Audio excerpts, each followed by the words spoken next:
Debt is not a mistake in modern economies. It is a carefully constructed mechanism that expands over time, ensuring that repayment becomes less likely with every passing year. What appears to be a simple agreement between borrower and lender is often something far more complex. A system of controlled obligations that quietly shapes financial behavior. Most people believe that debt is something you take and eventually eliminate, but the structure itself rarely supports that outcome in reality. The system does not need you to be free from debt. It needs you to remain within it, consistently participating without fully escaping.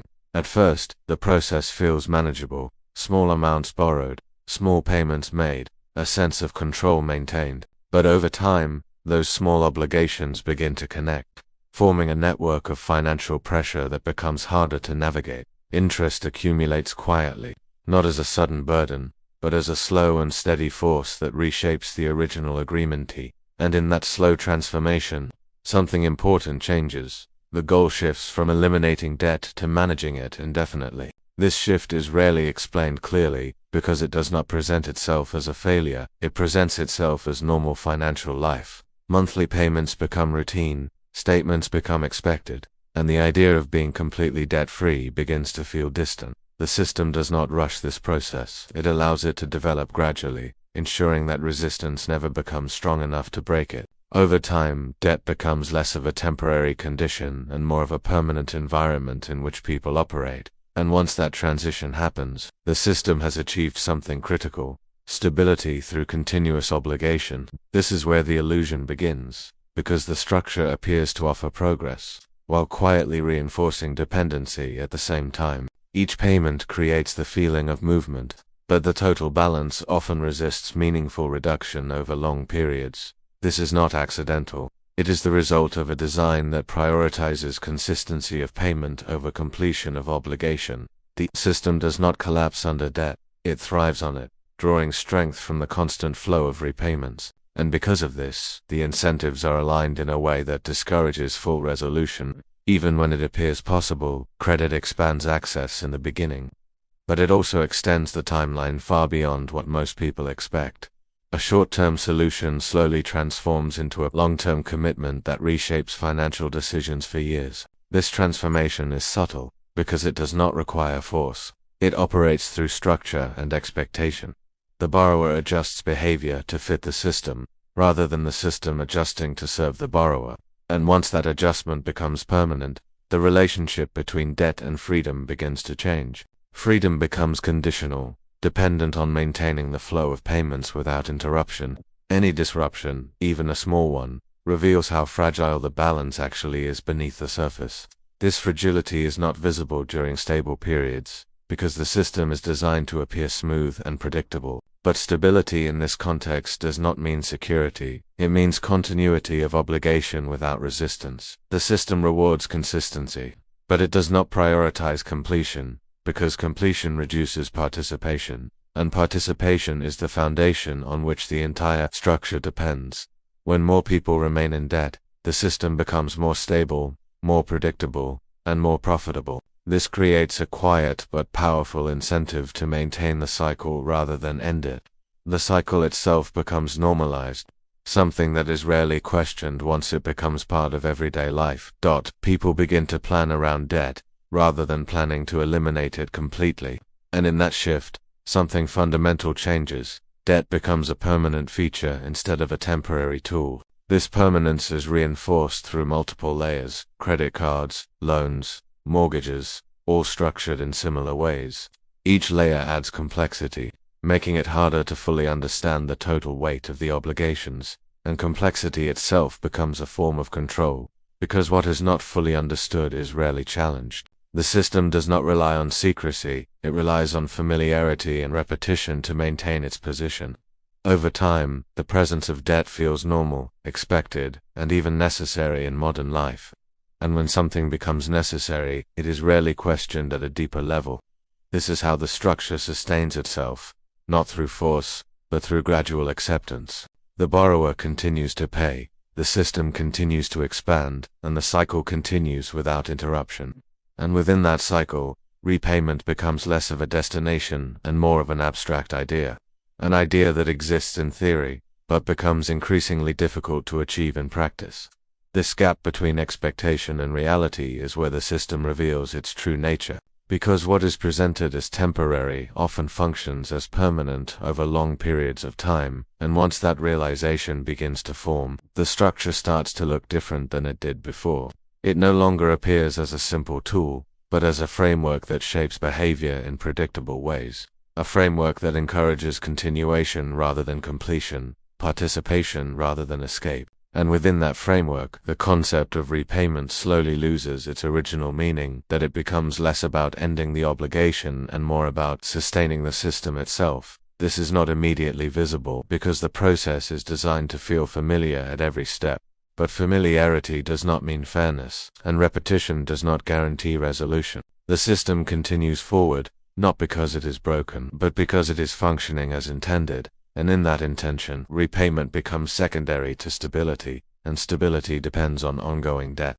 And once this stability becomes dependent on continuous debt, the system begins to resist anything that threatens to reduce it. Repayment, in its true form, represents an exit, and exits are not what the system is designed to maximize over time. Instead, the structure encourages extension, refinancing, and renewal, ensuring that obligations remain active rather than completed. This is why debt often appears to shrink slowly, while at the same time quietly regenerating through new forms of borrowing. The balance may change, but the condition itself rarely disappears entirely, and this is where the illusion becomes strongest, because progress is measured in movement, not in final outcomes. People feel as though they are getting closer, even when the overall structure remains unchanged. This feeling is important, because it keeps participation stable without requiring resolution. The system does not need perfection, it needs continuity, and continuity depends on sustained belief. Belief that repayment is possible, even when the structure makes it increasingly unlikely over time. This belief is reinforced through cultural narratives that frame debt as a temporary phase rather than a permanent condition. But when observed over decades, a different pattern begins to emerge. One that reveals how persistent the cycle truly is. Generations begin with debt, manage it through their working years, and often pass through life without ever fully escaping it. And in many cases, new forms of debt appear before old ones are fully resolved, extending the cycle even further. This overlapping of obligations creates a continuous chain that is difficult to break without significant disruption. The system adapts to changing conditions, but it maintains one constant principle: the preservation of ongoing participation. Even during economic downturns, the structure adjusts in ways that protect the flow of payments as much as possible. Relief may be offered temporarily, but the underlying obligations are rarely eliminated entirely. Instead, they are deferred, restructured, or extended, maintaining their presence within the system. This ensures that even during crisis, the fundamental design remains intact and operational. And when stability returns, the cycle resumes with even greater momentum than before, because each disruption creates new layers of debt that must be managed over time. This pattern repeats across different economies, different periods, and different financial systems. It is not limited to one region or one moment in history. It is a structural characteristic that persists globally, and because it is so widespread, it becomes difficult to recognize as a design rather than a coincidence. But when viewed closely, the consistency of the pattern begins to suggest something more deliberate, a system that evolves to maintain itself, rather than one that exists solely to serve its participants. And within that system, debt functions as a stabilizing force rather than a temporary tool. It anchors individuals to long-term obligations, creating predictability within an otherwise uncertain environment. This predictability benefits the system, even if it limits flexibility for those within it, because flexibility allows for exit, while predictability ensures continued participation. And participation, once again, is the foundation on which everything else depends. The structure does not collapse under pressure, it redistributes that pressure across time. Extending obligations allows the system to absorb shocks without losing its core function. But this extension also increases the duration of dependency for those involved, and over long periods, duration becomes more significant than the original size of the debt itself. because what matters is not just how much is owed, but how long the obligation persists. A smaller debt over a longer time can create more dependency than a larger debt that is resolved quickly. This is why timelines matter, even when they are not immediately visible. The system stretches time in ways that make completion less urgent and continuation more acceptable, and in doing so, it changes the way people think about financial obligations entirely.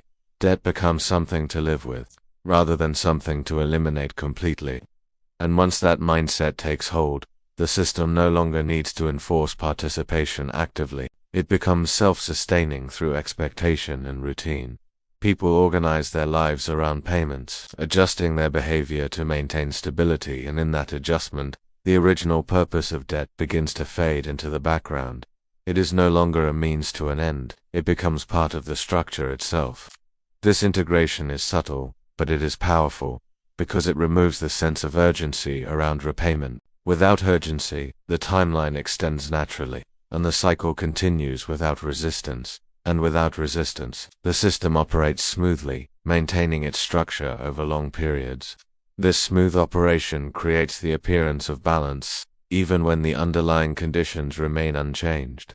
The system appears stable, but stability in this context is built on continuous obligation rather than resolution, and that distinction is important, because it changes how the entire structure should be understood. It is not designed for closure. It is designed for continuation. And continuation, by definition, does not require an endpoint. It requires only that the process keeps moving forward without interruption. This is why repayment often feels like a distant goal rather than an immediate reality, because the structure itself does not prioritize reaching that goal quickly. Instead, it prioritizes maintaining the conditions that make the goal necessary in the first place, and those conditions are reinforced at every level of the system, from access to credit, to interest structures, to repayment timelines, all aligned toward continuity. Each element plays a role in sustaining the larger framework, and together they create an environment where debt persists as a normal and expected part of life. This normalization is perhaps the most powerful aspect of the system, because what is normal is rarely questioned, and what is rarely questioned is rarely changed. And so the cycle continues. Not through force, but through quiet acceptance. People enter, participate, and remain, often without fully recognizing the structure they are part of. And by the time that recognition begins to form, the system is already deeply integrated into their lives. At that point, exit becomes difficult. Not because it is impossible, but because it requires breaking established patterns that have been reinforced over years, sometimes decades, of consistent behavior, and breaking those patterns introduces uncertainty, something the system is designed to minimize, so stability is maintained, even when it comes at the cost of long-term resolution. And within that stability, debt continues to exist, not as a problem to be solved, but as a condition to be managed. A condition that adapts, evolves, and persists across time without ever fully disappearing. And as long as that condition remains, the system continues to function exactly as it was designed to. Not to eliminate debt completely, but to ensure that it never truly leaves the structure.